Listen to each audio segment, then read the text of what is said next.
Hello friends, welcome to Innovative Shiksha. So today we are starting a new series on class 10th, and in this video we are going to discuss class 10th science chapter 10, that is light, reflection and refraction. So let us try to understand what are the important topics that we are going to study in this chapter, and then we will deal each topic in detail. So the first important topic that we are going to understand in this chapter is what is light, and we will also try to understand some properties of light. And then next will be reflection of light, and the next will be image formed by a plane mirror, and the next topic will be spherical mirrors, and the next will be image formation by a concave mirror, and the next will be image formation by a convex mirror and uses of spherical mirror, etc. So these are the important topics that we are going to study in this particular chapter. So let us try to understand basically what is light and then properties of light, and then we will deal each topic that we have discussed earlier in detail. So light is the form of energy that enables us to see. So as you have already studied about light in your junior classes, that what is light? Light is basically a form of energy, right, that enables us to see. You can say in another word that it creates a sensation of vision, right? So basically light is a form of energy that enables us to see. So let us try to understand some properties of light. Okay, so what are the different properties of light? The first property of light is that light is an electromagnetic wave. Now you have already studied about this electromagnetic wave in your junior classes. As you know that electromagnetic wave does not require a medium to travel from one place to another place, and that is why it can say that light is a electromagnetic wave, right? And the wavelength of visible light is in the range of 400 nanometer to 700 nanometer. So this is the wavelength range of visible light, right? So the next property of light is light tends to travel in a straight line. So as you already know from your earlier studies that light travels in a straight line, and that is why we also call this property as rectilinear propagation of light, right? So rectilinear propagation of light means that light tends to travel in a straight line. So let us proceed further.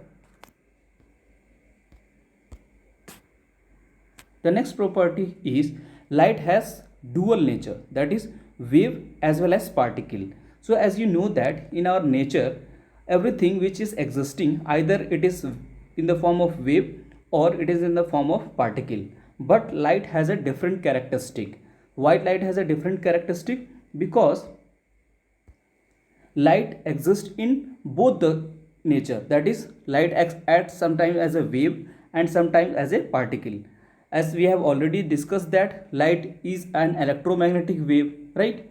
So that is why we can say that light acts as a wave. But sometimes, as you have studied in your classes, or you will be studying this in your classes, if we are talking about photons, so basically photons are nothing but the light only, but these are acting as a particle. So when we are talking about photon or black body radiation, so this kind of thing we are going to study light as a particle. Therefore we say that light has dual nature, that is wave as well as particle, right? Okay, so let's proceed further and see what are the different properties of light. So the next property of light is light casts shadow. As you can see in this particular image that light casts shadow, right? Okay, so next property of light is, okay, we will talk about the speed of light. As you know that light travels in every medium. Even light does not require a particular medium to travel, that is it can travel in a vacuum also. So the speed of light is maximum in case of vacuum. And what is that speed? The unit is 3 into 10 to the power 8 meter per second. So it is a very high speed which is in vacuum, right? So the next property of light is when light falls on a surface, following may happen. So what are the different phenomena that occur when light falls on a surface? You can see from here that when a light falls on a surface, the different phenomena may occur, that is reflection, refraction and absorption. Don't worry, we are going to study these particular topics in detail in subsequent videos, right? So these are the important properties of light. Okay, let us proceed further and try to understand the next properties. Okay, so now what we are going to study, we are going to classify the objects into two categories. What are the two categories? On the basis of either they can emit light by themselves or they cannot, right? So the first classification of objects will be called as luminous objects. So we will try to understand what is luminous objects. So as you can see here, objects which themselves emit light are known as the sources of light or luminous objects. So basically it is nothing but the objects which can emit light by themselves. For example, in this image you can very easily see that the objects, for example the sun, this torch, fire, burning candle. So these are some examples of objects which we can say that these are called as luminous object because they can emit light by themselves, right? So on the basis of whether they can emit the light by themselves or not, we can classify the object into two categories, that is luminous object and non-luminous object. So we have studied luminous object. Let us come to the next one, that is non-luminous object. Now you can very easily guess that what is non-luminous object. So object which do not themselves emit light but are visible to us in the presence of light are known as non-luminous objects, right? For example, so these are the examples of light. Books, pens, copies, our rooms, etc. will be considered as, you can see there are a lot of examples are given: rooms, books, chair, tables, clothes, etc. So these are the examples of non-luminous objects, right?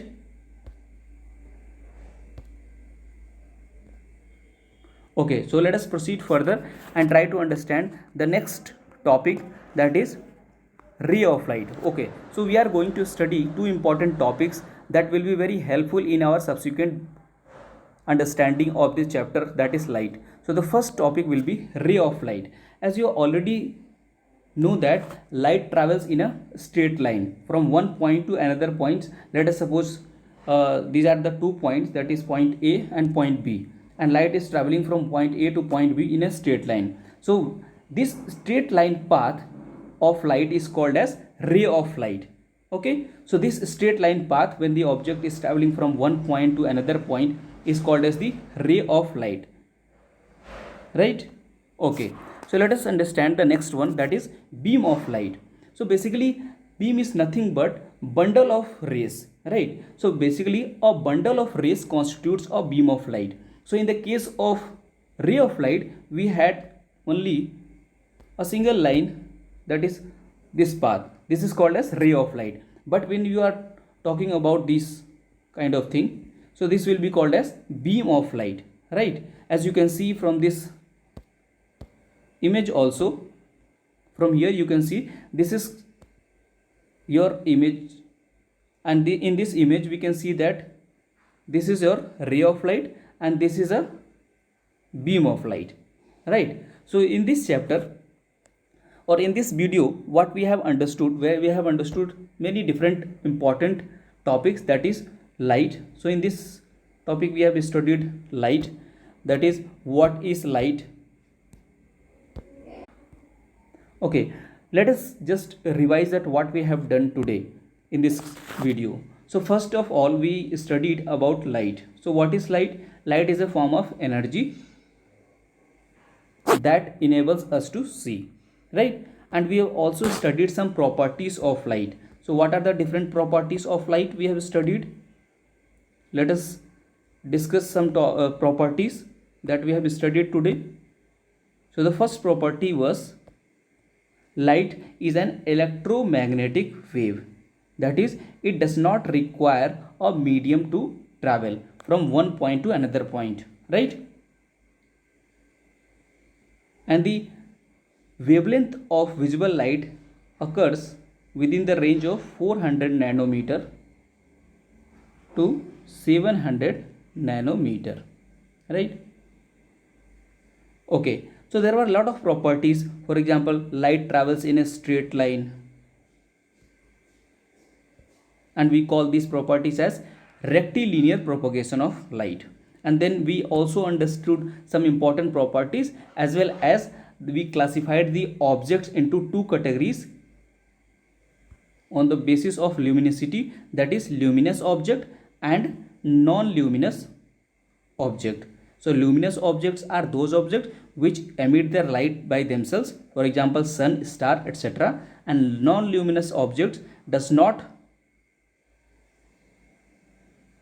emit their light by themselves, right? So for example your chair, table, copy, pen, etc. So these will be called as non-luminous objects. And the last topics that we have studied was that we understood what is ray of light, and we also said that beam of light. So I think you have understood what is ray of light and what is beam of light. So these were the important topics that we have studied. We are going to discuss further topics in subsequent videos. Thank you very much. Have a nice day.